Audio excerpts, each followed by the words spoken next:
Currency option gives bondholder the right to choose the currency of interest payment and the principal payment. तो बात बेटा सीधी है।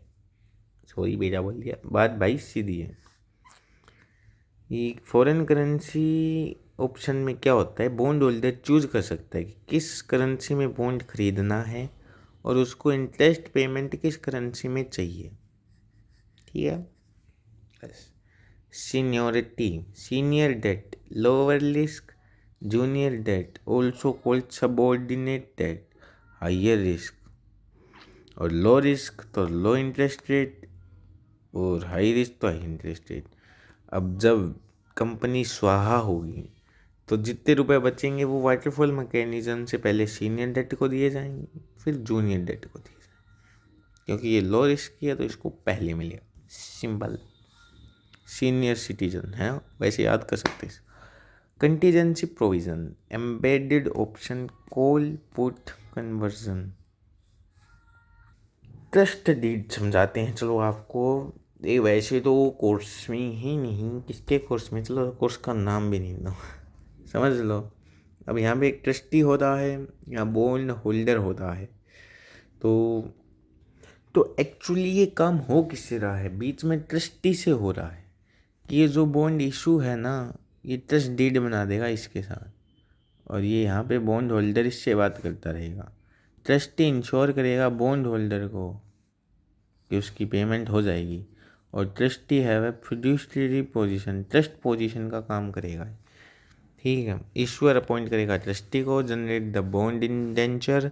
The trustee is the financial intermediary, role of monitor on behalf of investor. Investor के behalf पे ये इसको देखेगा और इससे रुपए लेके इनको दे देगा, बीच में इसका कमीशन होगा। थर्ड होंगे इन्वेस्टर एंड बॉन्ड होल्डर। तो इशूअर इंडेंचर, ये इसको रीपेमेंट कर देगा। ठीक है। बीच में ये इसके बिहाफ पे इसको चेक करेगा, होल्डर के बिहाफ पे ईश्वर को चेक करता रहे। Duties of trustee, administrative duty, देख रेख करना, the maintenance of required documentation, records, holding beneficial, invoicing the issuer for interest payment, holding fund until they are paid, in the event of default, discretionary power। अब मतलब कि सारे रुपए वापस दे दो, एक भी डिफॉल्ट हो गया तो पूरे रुपए वापस लेने की power. Like bringing legal action against the issuer on behalf of bond holder. Issuer के बिहाफ पे ये बॉन्ड होल्डर के बिहाफ पे ये केस लड़ सकता है अगर डिफ़ॉल्ट हो गया तो। ठीक है।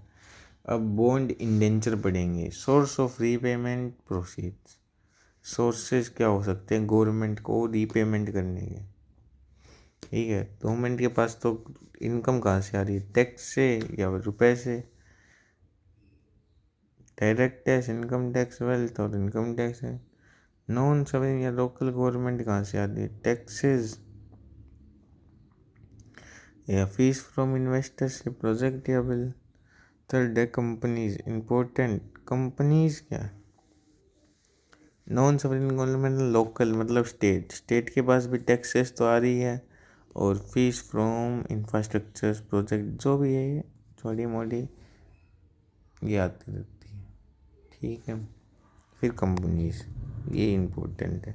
Unsecured cash flow from sales source, secured cash flow plus cash flow from sale of colorectal.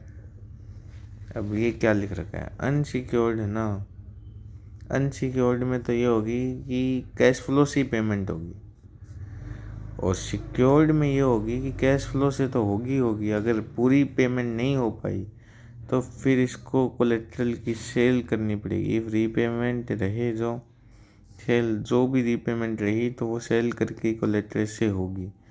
ठीक है। ये यहाँ पे लिख रखा है। Loan, cash, land, hypothetic to Adani. Land को हाइपोथेटिक कर लिया, लीज पे दे देने जैसे ही है ये। अडानी, कोटक बैंक ने 10 करोड़, अडानी ने लैंड पे paper they the.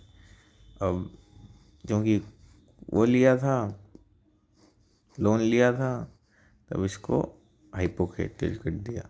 Asset back security, cash flow generated from underlying assets, group of loans on recoverable land by special purpose issuer, मतलब कोई भी स्पेशल पर्पस के लिए होती है। मान लो ये लैंड पे ही है तो लोगों की लैंड पे लोन दे दे के इकट्ठा कर लिया और वो फिर दे रहे हैं, वो आगे समझेंगे। Tax payment, sovereign bond, bond investor, ये ऑप्शन।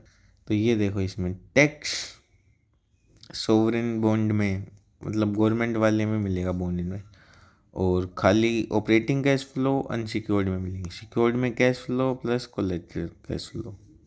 ठीक है।